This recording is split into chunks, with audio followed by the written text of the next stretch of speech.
मैं कहना ये चाहता हूं कि ये जो मौन है ना, वो अपने काम के लिए नहीं है, ये तपस्वी लोगों के लिए, ऋषियों के लिए, मुनियों के लिए, जिनको कुछ दूसरे किस्म की साधनाएं करनी है, उनके अपने लिए तो संवाद है। और आप देख लो इस बात को कि जिस घर में संवाद जितना ज्यादा होगा, उस घर के तनाव उतने कम होने वाले हैं।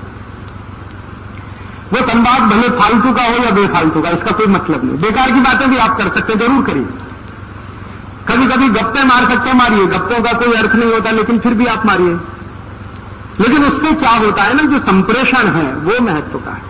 और हम तो बिना संवाद किए रह नहीं सकते। जैसे मैं उदाहरण दूं, हम बाजार जाते हैं, ठीक है, और कोई एक दुकान में चले गए। अब दुकान में आप कभी एक ऐसी दुकान में जाओ जो डिपार्टमेंटल स्टोर टाइप की है, जहां पे हर सामान रखा हुआ है, उसकी कीमत वहां पे चिपकी हुई है और कोई है नहीं वहां, कोई नहीं है वहां, सामान रखा हुआ है, कीमतें लगी हुई है, ये फलानी चीज इतने रुपए की, ढिमाकी चीज इतने रुपए की, उठाओ टोकरी में डालो, बिल बनवाओ, निकल आओ।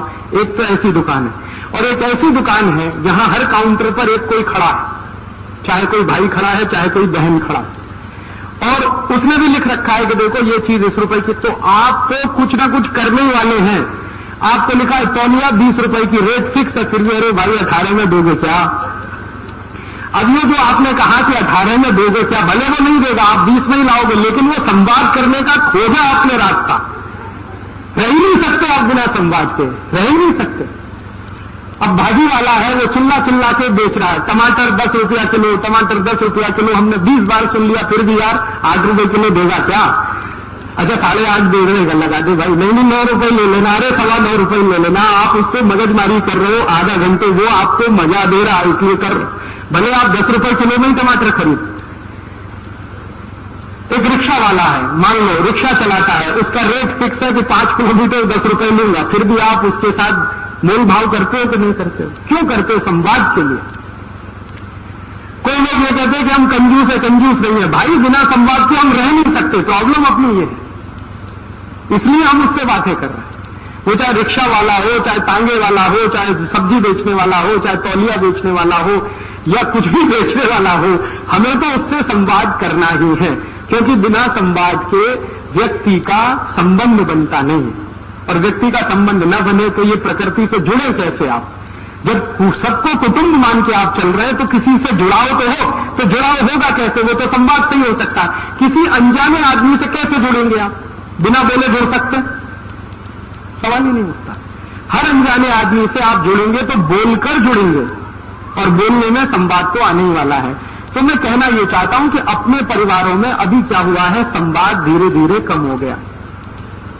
ये जो हमारे कार्यकर्ता हमको शिकायत करते, राजीव भाई हमारी पत्नी मदद नहीं करती, हमारे बच्चे मदद नहीं करते, सब कार्यकर्ताओं के घरों में एक और एक प्रॉब्लम है, संवाद की कमी। संवाद करते नहीं, कुछ भी करके आएंगे बाहर, कभी घर में आकर नहीं बताएंगे हमने आज क्या किया। पत्नी पूछेगी 10 बार, अरे क्या किया, फिर भी नहीं बताया। अरे तेरे काम की चीज है, बताए क्या किया। अब जब आप ये मान ही लेते हो कि उसके काम की चीज नहीं है, तो फिर भले आप काम की चीज करो तो वो होने वाली नहीं, सहयोग मिलेगा कैसे आपको? भले आपने दुनिया में तोप चलाई, घर आके बता तो दो कि मैं आज तोप चला के आया, मैंने 10 लोग मार डाले, बताओ तो सही, संवाद तो करो। और आप तो संवाद ही नहीं करोगे तो फिर तो गड़बड़ होने वाली। तो मेरे कार्यकर्ता जो मुझे ये शिकायत करते हैं कि परिवार का सहयोग नहीं मिलता, उसका एक ही कारण है कि हमारे परिवार में परिवार के संबंधियों के साथ संवाद बहुत कम है, और वो कई स्तर के कम है। एक स्तर जैसे ये है कि आप कहीं गए, आपने बताया नहीं आप कहां गए, बस हो गया किस्सा खत्म। आप कहीं जा रहे हैं, भले आप 5 मिनट के लिए घर के बाहर जा रहे हैं, लेकिन आपने बता दिया कि मैं पोस्ट कार्ड खरीदने जा रहा हूं, तो ये संवाद ही तो हुआ। आपने तो बस जुड़ाव हो गया। हर क्षण जुड़ाव चाहिए आदमी को, और आपने बताया नहीं, आपने तो मौन धारण कर लिया। अब आप कहीं चले जाएं, भले कितना भी महत्व का काम करके आए, लेकिन आपका संवाद हुआ नहीं है, तो उस काम का घर वालों के लिए कोई मतलब नहीं है, वो कितना ही बड़ा काम आप करिए। अब उनके लिए जब उस काम का कोई मतलब नहीं है तो बेकार है आपका सब काम, आप प्रेषित ही नहीं कर पाते।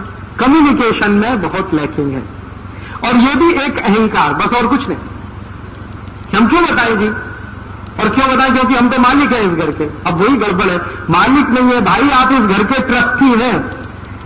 भगवान ने ये घर आपको थोड़े समय के लिए दिया है, हमेशा ये रहने वाला नहीं है आपके पास। मैंने आपसे कहा कोई सगा संबंधी हमेशा आपके साथ नहीं रहने वाला, कोई वस्तु आपके साथ नहीं रहने वाली, आपका शरीर आपके साथ रहने वाला नहीं, तो मालिक कैसे हो गए? मालिक तो आप तब हुए जो कोई चीज हमेशा आपके कंट्रोल में रहे। ये शरीर तक आपके कंट्रोल में नहीं रहेगा थोड़े दिन के बाद, फिर आप मालिक कैसे मानते हैं अपने आप को? तो जब हमारे मन में ये मालिकियत का भाव आता है कि ये परिवार के तो सब मुझसे छोटे हैं क्योंकि मैं इनकी जीविका चलाता हूं, मैं इनका मालिक हूं, बस वहीं गड़बड़ हो जाती है और वहीं से संवाद टूटता है। संवाद जहां टूटेगा वहां पर बेरुखी आएगी और वो बेरुखी धीरे धीरे बढ़ती चली जाएगी और कोई दिन गुस्से में फटेगी, आपके घर में टूटने की नौबत आ जाएगी। दुनिया का कोई वकील, कोई जज आपको नहीं बचा पाएगा। मेरे मित्र हैं बंबई में, ये फैमिली डिस्प्यूट सुलझाते हैं जज हैं, वो कहते हैं कुछ समझ में नहीं आता मैं क्या करूं। तो मैंने कहा कानून की किताब के आधार पर ये नहीं हो सकता। आप बस इतना करो कि पति पत्नी को कहो कि थोड़ा अहंकार कम करके एक दूसरे से क्षमा मांगना शुरू कर दें, एक दूसरे की प्रशंसा करना शुरू कर दें, घर टूटने से अपने आप बच जाएगा। और वो कहते यही नहीं होता, वो अपना वकील लेके खड़ा ही, अपना वकील लेके खड़ा, उसका वकील ये तुर्रम का, उसका वकील ये तुर्रम, बस गया परिवार उसमें। तो वहां तक नौबत नहीं आए तो उसके लिए ये बहुत सरल है।